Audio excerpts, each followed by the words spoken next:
Au terme du troisième trimestre 2024, quel bilan peut-on faire des actions phares menées par le PAC pour le soutien au développement communautaire? Merci Madame la journaliste.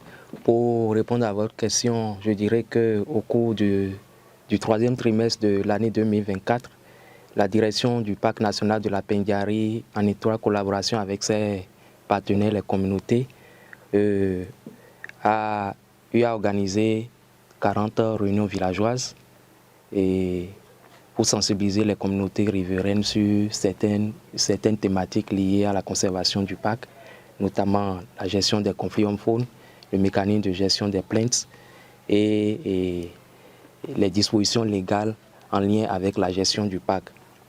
Et ces séances de sensibilisation ont connu la participation de 726 personnes, dont 343 femmes. Ensuite, nous avons eu à faire les constats des dégâts qui sont causés par la faune qui vient au niveau des exploitations agricoles et d'élevage des communautés. Donc, pour le compte de ce trimestre, on a eu à enregistrer 13 cas de conflits hommes-faune qui sont principalement causés par les éléphants et les hyènes. Nous avons accompagné l'association communale d'hygiène et assainissement de la commune de Tangueta dans ses activités d'assainissement et de gestion des déchets solides et ménagers dans la commune. Et en dehors de cela, il y a eu dans le cadre de l'appui au système éducatif, la construction d'un bloc de 2 cuisines et de 2 magasins au niveau du complexe scolaire de Godier pour permettre à ce que les cantines au niveau de ce complexe scolaire puissent fonctionner convenablement. Nous avons achevé la campagne de vaccination du cheptel bovin qu'on a démarré vers la fin du deuxième trimestre et ce processus nous a permis de vacciner au total 20 000 têtes de bœufs appartenant à 101 éleveurs riverains du parc. Et ça a touché 4 des 5 communes riveraines du parc.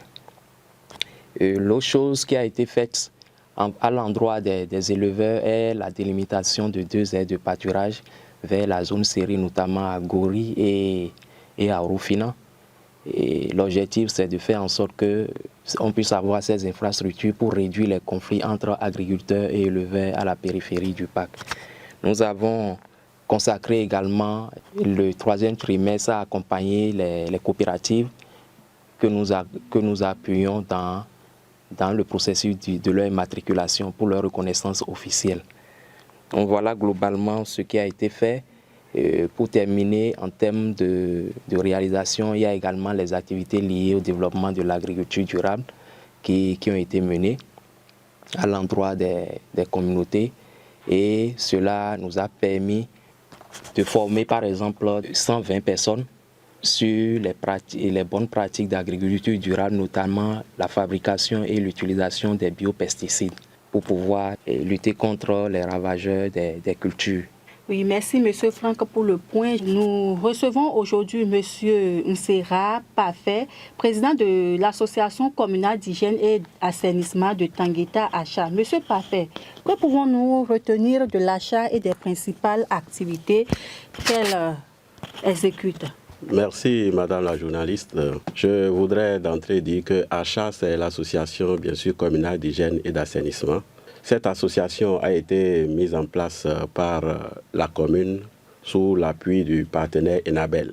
Cette association est une association qui, globalement, a pour objectif d'assainir le cadre de vie. Principalement, on a pour activité la collecte et la transformation des DSM, des déchets solides ménagers, au niveau des 5 quartiers de ville de Tangueta. À cette activité pour la collecte, nous avons organisé un certain nombre d'activités, notamment l'activité qu'on appelle Umunganda avec African Park, le Food for Work qui est une activité qui permet de collecter les sachets et de les payer en nourriture ou en savon ou en aliments. Nous avons détruit les dépotoirs sauvages Et aujourd'hui, nous avons aussi comme activité la sensibilisation de la population pour qu'elle évite de salir le cadre de vie. Oui, toujours avec vous. De quel appui l'achat a-t-elle bénéficié de la part du Parc national de la Pandjari et comment cet appui lui a permis de mener à bien ses activités? Merci une fois encore, Madame la journaliste. Je pense que nos mots ne sont pas suffisants pour dire merci à African Park, qui est notre partenaire privilégié aujourd'hui après le départ de Enabel, qui nous a aidés pour la mise en place de cette association. Donc African Park, depuis un certain nombre d'années, ne cesse de nous donner des poubelles. Parce que pour collecter les ordures, il faut forcément que la population, les unités professionnelles, puissent les mettre quelque part pour que la population ou bien les agents de collecte puissent passer les chercher. Donc African Park, constamment, chaque année, ne cesse de nous donner du matériel pour la collecte des ordures au niveau des ménages et des unités professionnelles. La deuxième chose que African Park fait, c'est un appui vraiment technique, parce qu'un appui conseil et de recherche d'autres partenaires, parce que sur la base de leurs efforts, ils arrivent à nous orienter vers d'autres partenaires, à nous envoyer des appels à candidature pour que l'achat puisse postuler et avoir un peu de ressources pour pouvoir mener à bien ces activités. Une des activités que nous avons convenues de façon mensuelle, c'est que African Park met à notre disposition chaque mois une benne, un pick-up et le tractopelle pour nous permettre de continuer par détruire les dépotoirs sauvages et de ramasser les ordures dans tous les quartiers. Donc African Park, vraiment un partenaire à plus d'un titre qui nous aide vraiment à atteindre les objectifs qui consistent à l'assainissement de la ville de Tangueta. Merci, monsieur. Parfait. Je reviens à vous, monsieur Franck Babatunde. Quelles sont les actions prévues au cours du 4e trimestre? Et au cours du 4e trimestre, qui est le dernier trimestre de l'année 2024, et nous aurons à poursuivre certaines activités qu'on a démarrées au cours des trimestres précédents, notamment la campagne de vaccination, la seconde campagne de vaccination du cheptel bovin. Et donc nous aurons à vacciner pour la seconde fois les 20 000 têtes de bœufs qui ont été vaccinées pour la première fois. Et en dehors de cela, nous avons déjà lancé l'étude socio-économique pour nous permettre d'avoir une idée claire de la situation économique à la périphérie du parc, qui est lancée donc sous peu. Tout le trimestre sera consacré à la mise en œuvre de cette activité. Et nous aurons également à réfectionner le bâtiment de salle de classe qui est au niveau du CEG1 de Tangueta pour permettre à ce que les élèves puissent trouver un bon cadre de travail et un bon cadre pour pouvoir recevoir l'éducation de qualité.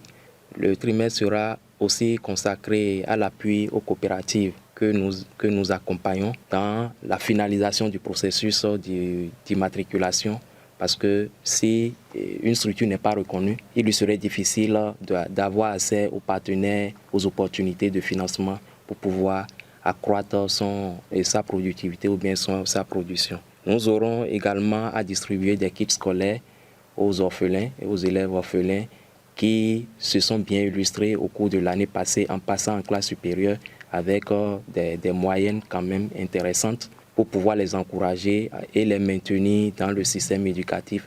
L'autre activité phare que nous aurons à mener concerne l'indemnisation des victimes des cas de conflit homme-faune que nous avons enregistrés au cours de l'année.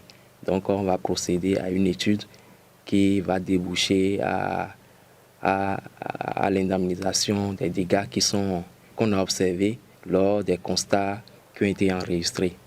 Nous aurons également à procéder au balisage des aires de pâturage que nous avons eu à délimiter dans la zone de série, notamment à Gouri et à Orufina, et pour permettre à ce que ces aires de pâturage qui ont été délimitées soient sécurisées pour le bonheur des éleveurs.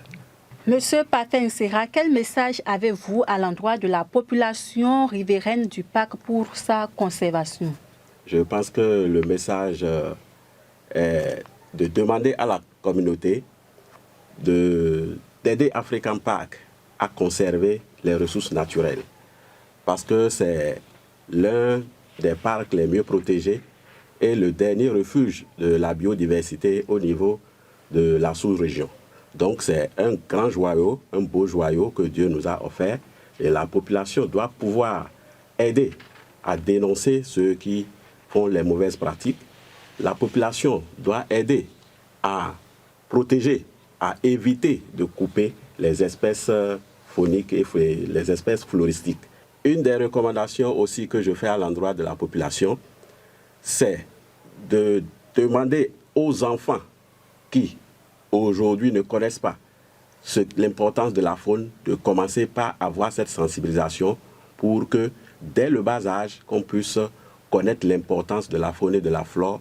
Et lorsque ces enfants prendront de l'âge, ils auront bien sûr la capacité à aider, la capacité à connaître l'importance et la protection sera beaucoup plus facile. Et là, ça serait de soi que la population connaîtra que le parc est un joyau, une chose très bonne qu'il faudrait protéger. Nous sommes pratiquement à la fin de cette émission. Monsieur Franck Babatunde, quel est votre mot de fin? Et je tiens dans un premier temps à remercier les radios partenaires et qui nous offrent l'opportunité de chaque fois venir présenter aux communautés riveraines et aux autorités à divers niveaux ce qui se fait à l'endroit des communautés pour soutenir le développement communautaire autour du parc. En dehors de cela, je tiens à également remercier les différents acteurs, notamment les autorités à divers niveaux, les communautés riveraines, la VIGREF et ses démembrements au niveau des villages. Donc tout ce que nous avons eu à présenter pour le compte du 3e trimestre est le résultat de la participation de tout le monde. Enfin, je vais saisir l'occasion pour exhorter les communautés, comme le président de l'ACHA a su bien le dire, à vraiment prendre ces conseils-là et les mettre en application pour que vraiment le parc national de la Pendiari, qui est une immense richesse pour le Bénin et également pour l'humanité, soit préservé et qu'à la fin, la gestion qui est en train d'être faite de ce joyau puisse servir pour le développement des communautés riveraines et également pour le développement du Bénin. Je vous remercie. Merci. Auditeurs, auditrices, amis de la Pendiari, c'est tout pour cette émission. Nous avons reçu dans ce studio M. Franck Babatunde, directeur des actions périphériques du Parc national de la Pendiari, qui nous a fait le point des actions menées au cours du 3e trimestre 2024, et M. Parfait Nsira, président de l'association communale d'hygiène et assainissement Achat de Tangueta. Chers invités, merci. Merci également à vous, chers auditeurs, et à la prochaine pour un autre numéro.